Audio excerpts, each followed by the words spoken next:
Hello everyone, I'm Meteorologist Charlie Ironmonger, and of course, right as I come on, the screen behind me goes on screensaver. Oh well, what are you gonna do? Of course, we got to talk about this weekend's weather system, and we're gonna be going over that in full detail, as much detail as we can bring you right now.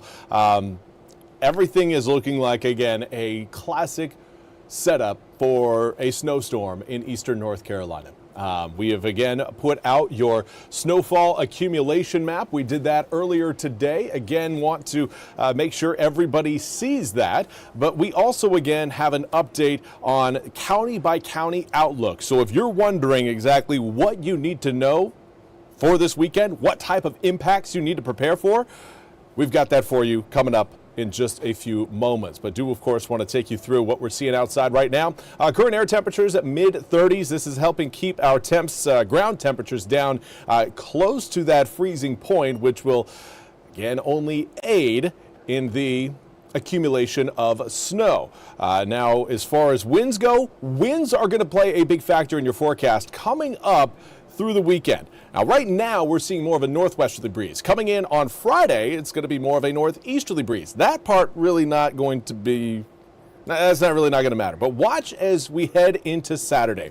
Wind speeds are going to accelerate. Remember, this is an area of low pressure that's going to be swinging the moisture back over eastern North Carolina. And those lows, as they get stronger, they create more winds, stronger sustained winds, stronger gusts. This is what I'm showing you guys right now. These are sustained winds, sustained wind expectations across eastern North Carolina. So inland areas, 15, 25 miles an hour, sustained easy throughout the day on Saturday.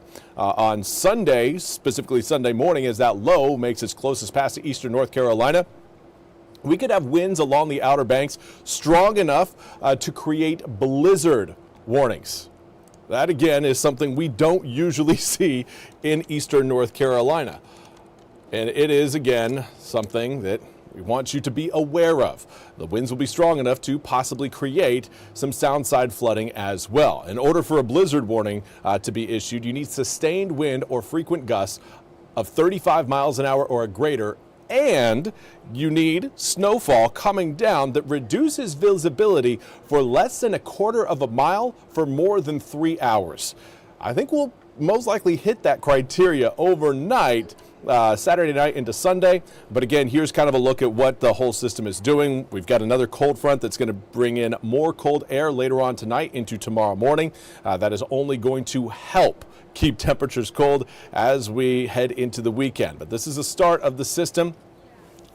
This is the Euro run that is, again, highlighting initial snowfall along the coast. That, again, is still a bit of a question. We may end up seeing some areas actually see some raindrops along the immediate coast initially. That's Saturday morning, but then everything is going to change over to snow fairly quickly as we head into the tail end of your Saturday. As that low works its way off, again, you're seeing widespread snow across the east. This latest model run, we have noticed that we're not seeing as much dry air infiltrate that moisture field, and that is going to create more snow in eastern North Carolina. That's why we've kind of kept our snowfall expectations a little bit more reserved than what you may see on the internet. You know, cruising through social media. Wouldn't shock me if you had people throwing out 10, 12-inch range for snowfall potential. But what they're failing to really consider is the dry air and the fact that eastern North Carolina traditionally has a hard time getting snow to fall in the east. The proximity of the warmer ocean is a hurdle we got to get over. And initially, that hurdle takes a little bit of snow off the board because we start to see it come down as rain and then sleet. So that is a possibility. But now let's get into, of course, why I'm sure you guys are all here wondering about the county by county outlooks. Now, these are going to, again, go in alphabetical order. For those of you watching on the northern side of the Albemarle Sound, we've kind of grouped Camden, Currituck, Pasquotank, Perquimans, and Chowan counties. I almost forgot about Chowan. All together, you guys will be coming up here pretty quickly. Now, for Beaufort County, you're looking at about 5 to 8 inches of snowfall. You'll likely see higher snowfall the further east you go, so I'm anticipating Bath, Aurora, and Bellhaven will likely see a little bit more snow than Washington. Sustained winds 15 to 25 miles an hour. Wind gusts could reach upwards around 30 to 40 miles an hour. Ice accumulations, not a huge issue throughout eastern North Carolina, but the farther east you go, the more of a concern ice accumulations, well, I don't want to say concern, but the more potential there is for some ice accumulations. Again, if this is just this is looking like a straight snowfall event for more inland areas. Bertie County, looking at 4 to 7 inches of snow coming down. I think Lewiston, Woodville, and Allander will see a little bit less snow than what we'll see again on the eastern half of Bertie County, but everybody again within that 4 to 7 inch range. Sustained winds 15 to 25 miles an hour. Wind gusts 25 to 35 miles an hour, and ice accumulations possibly up to 1/10 of an inch. Here we go, Finger County. So we've got Camden, Chowan, Currituck, Pasquotank, and Perquimans all bunched in together. Went off of the Camden, which is why it's showing up here as far as the alphabetical order goes. Snowfall, 5 to 8 inches. Could certainly see higher, especially as the system exits around I would say Pasquotank, Perquimans, and Currituck counties. Sustained winds 25, 35 miles an hour. Wind gusts up to 35 to 45 miles an hour. Ice accumulation will be a little bit higher along the immediate coast. The closer you get to the water, the better the odds are of you accumulating a little bit of ice before that snow fully takes over. Looking about a trace to maybe 2/10 of an inch of ice for the northern side of the Albemarle Sound. For Carteret County, snowfall 5 to 8 inches. Sustained winds 25 to 35 miles an hour. Wind gusts 35 to 45 miles an hour with ice accumulations between about a trace to 3/10 of an inch. A little bit higher ice accumulation possibilities for Carteret County than what we'll see for areas further inland. Say Craven County, where snowfall is expected to reach around 5 to 8 inches of snow.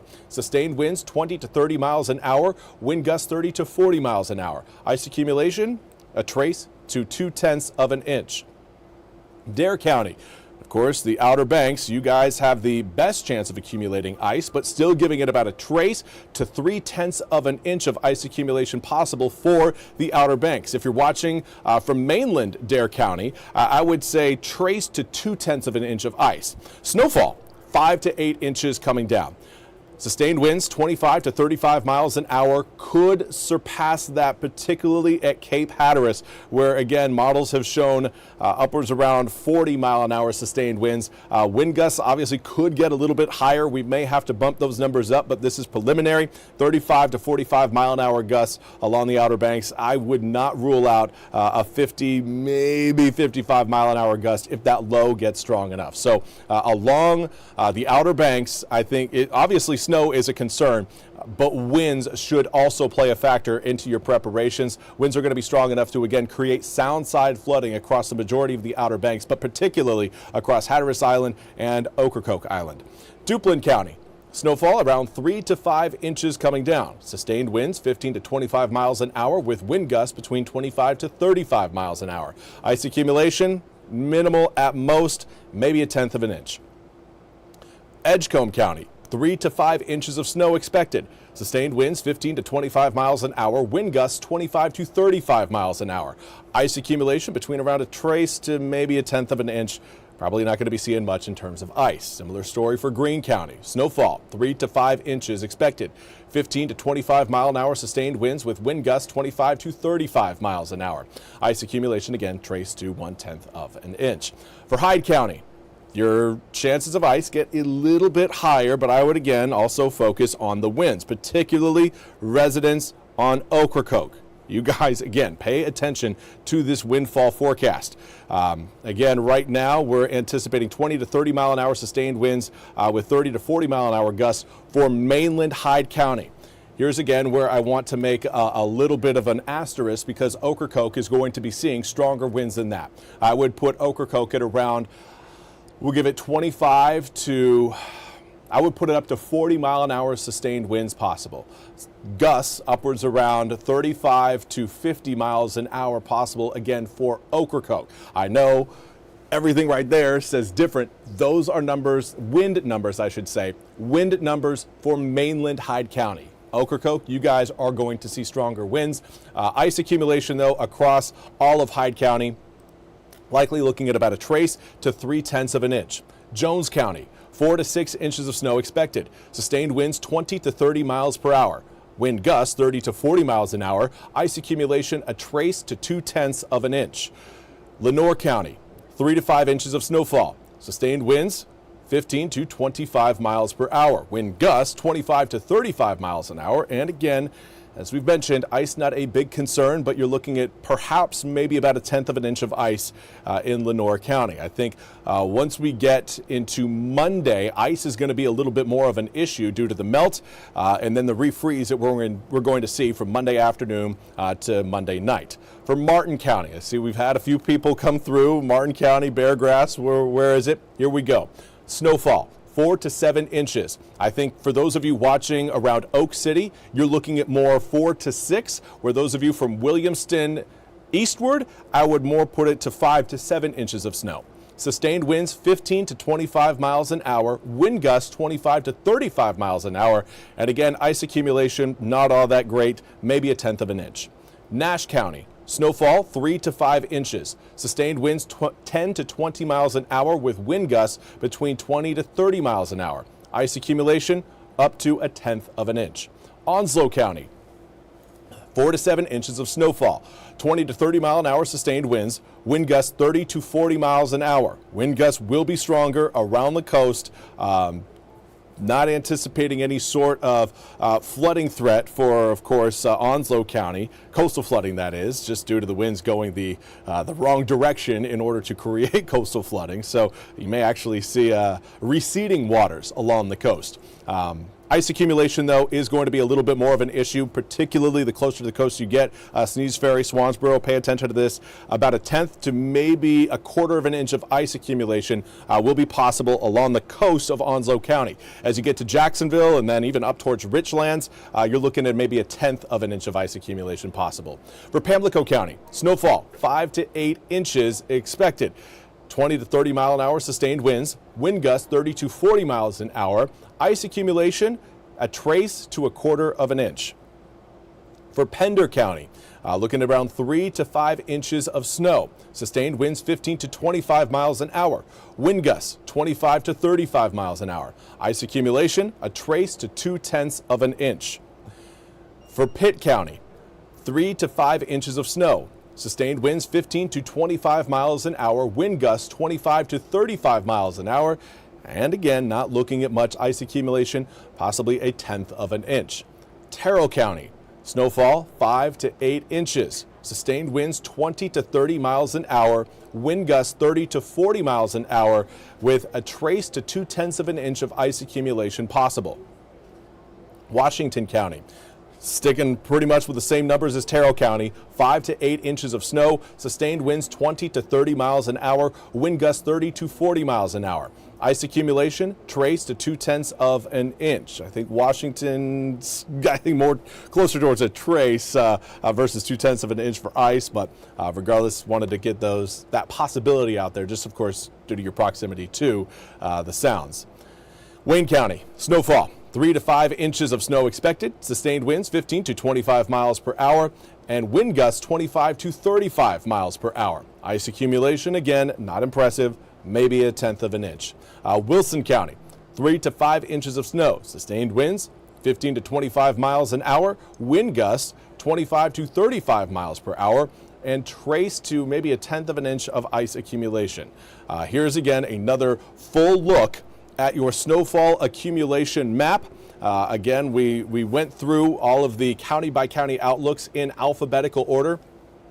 So if you're just joining us, understand that this is going to be posted on Facebook, and you can go through and essentially kind of pick out, where your county is based on, of course, alphabetical order to get the numbers again I know you are looking for. Again, Isaiah Robinson, these numbers are on the conservative low end. Don't be surprised if you all end up with 5 to 8 inches. Isaiah it's not wrong. We are again going conservative because of history. For one, the proximity of the Atlantic Ocean usually creates a little bit of a sleet event initially with a lot of our snowfall systems. And this one doesn't look like that warm nose will be present, but not going to completely rule it out. Our high resolution rapid refresh model has indicated more of a potential for rain initially along the coast, and while I think that's overdoing it in terms of air temperatures, some freezing rain and sleet can certainly bring down those snowfall accumulation numbers pretty quickly. Also, we've seen since yesterday an introduction of Wednesday is when this started, an introduction of dry air into that low pressure system that's supposed to be giving us all of the moisture for snowfall. If that dry air does not actually make it into that low and that was just a model fluke, then yes, our numbers are going to be higher. I think we'll probably see 5 to 8 inches across just about all of eastern North Carolina. In fact, if the dry air isn't there, I would anticipate possibly around 5 to 10 inches of snow across eastern North Carolina. But over the past several model runs, that dry air has been present, and we are not going to discount it because we may want more snow. So that's kind of a breakdown of exactly what we are thinking in that regard. But here's a full look at your full 8-day forecast. We could talk about Monday a little bit more because Monday is a day that it looks fine. It's going to be snow everywhere. There's going to be snow everywhere. Overnight, Sunday night into Monday morning, 13 degrees. Unless the DOT crews are out there actively removing the snow, you are not going to see any sort of melt occur Sunday night into Monday morning. Just straight up too cold. Now, Monday, 34 degrees. Right now, that's variable. If we again see quite a bit of snow, that can keep air temperatures down a little bit closer to freezing, and that obviously will limit any sort of melt we see coming up on Monday.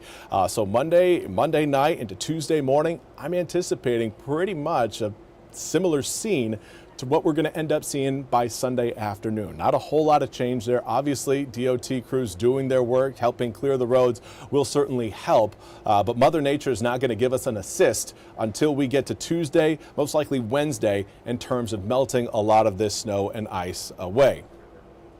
Now, Jesse Davis, National Weather Service has updated Beaufort, Hyde, and Washington with 10 to 16 inches, possibly locally more. I like the conservative approach because it's tough to hit on those really high numbers. Exactly, and it's one, I know when I am looking at a forecast or I'm given a forecast and somebody says, hey, Charlie, you're going to get 10 to 16 inches of snow. If I end up with 9 inches of snow, I'm going to be disappointed. But if someone were to tell me that, hey, Charlie, you're going to get 5 to 8 inches, possibly more of snow, then I end up with 9 inches, I'm going to say, wow, okay. They still kind of missed, but, they gave me that plus and they gave me room for a little bit more. So if we didn't have, the history of, warm Atlantic air trying to shove its way into our snowfall party, then of course we would go with higher numbers. Also, if the dry air hadn't shown up on Wednesday, stuck around on Thursday, and while models are now starting to try to push it out, I want to get more model runs to see that trend continue before I dismiss it out of the forecast. So again, we can confidently say everybody is going to be seeing snow in eastern North Carolina. All roads are going to be rough, particularly on Sunday and Monday. But even Saturday, I probably wouldn't be doing any driving if you can help it throughout the entire weekend. Do what you can to plan for what you need now, and of course, what you're going to need through a snow event, so Saturday, Sunday, and plan on Monday. Give yourself 3 days of preps. But by the time we get to Tuesday, I do think we will really start to see some improvements, particularly by Tuesday afternoon. Will there be any power outages? A question from Jenny Van Horn. Fantastic question.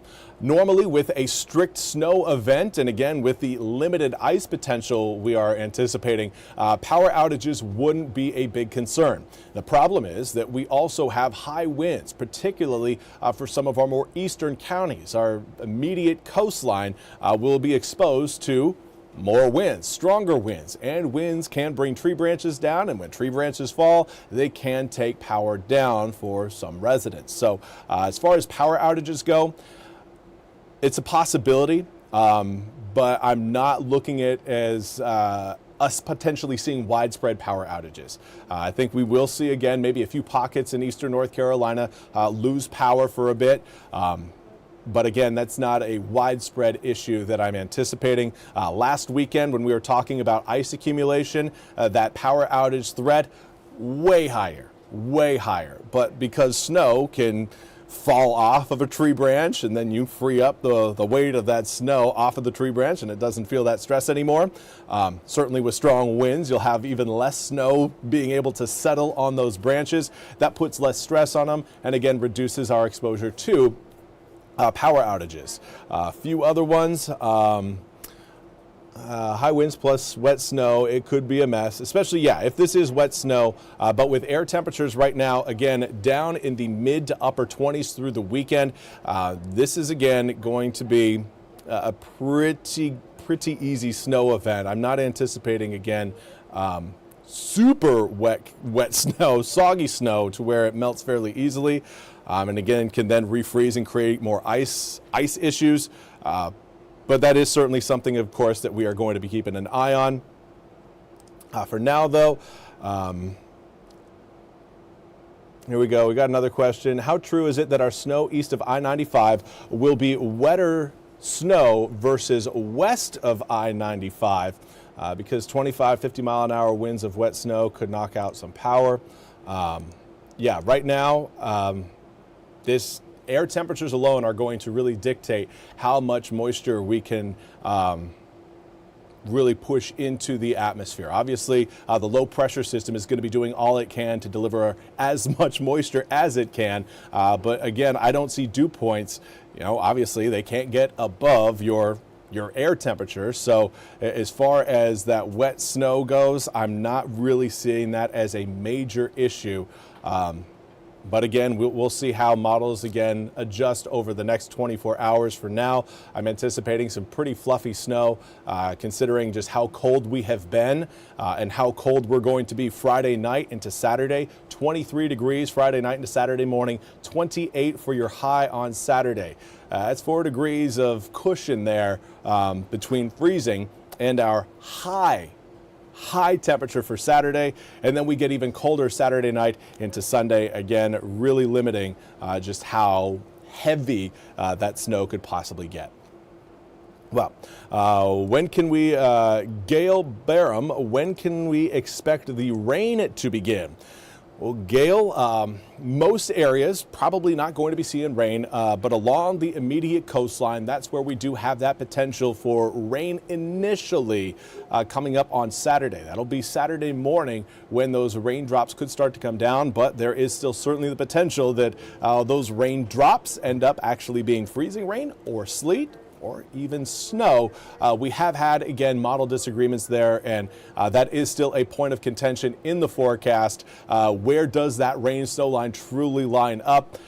Some models have got it off the coast, others have it a little bit closer to Highway 17, but the zone of possibilities for that rain snow line to really line up continues to get smaller and smaller, and right now, again, we are fairly confident that it will be close to the coast, but still don't have an accurate read of exactly who is going to see rain for how long and when does it switch over. We can give you generalizations. I would say Saturday afternoon, everyone should be seeing snowflakes coming down, certainly by Saturday night. And then we stick with snow all the way through Sunday morning before the whole system pulls away from the east, right around Sunday midday, generally between noon to around 3 p.m. But that's all we have time for. I don't want this to run too long to where people won't go back and watch it to, again, find their county by county outlook. So we will wrap it up here. I'll be back with more news and weather coming up on ENC at 3. You'll be able to catch that right here on the First Alert desk coming up at 3 o'clock. Until then, I hope you all have a fantastic rest of your Thursday. We'll see you coming up in just a little bit.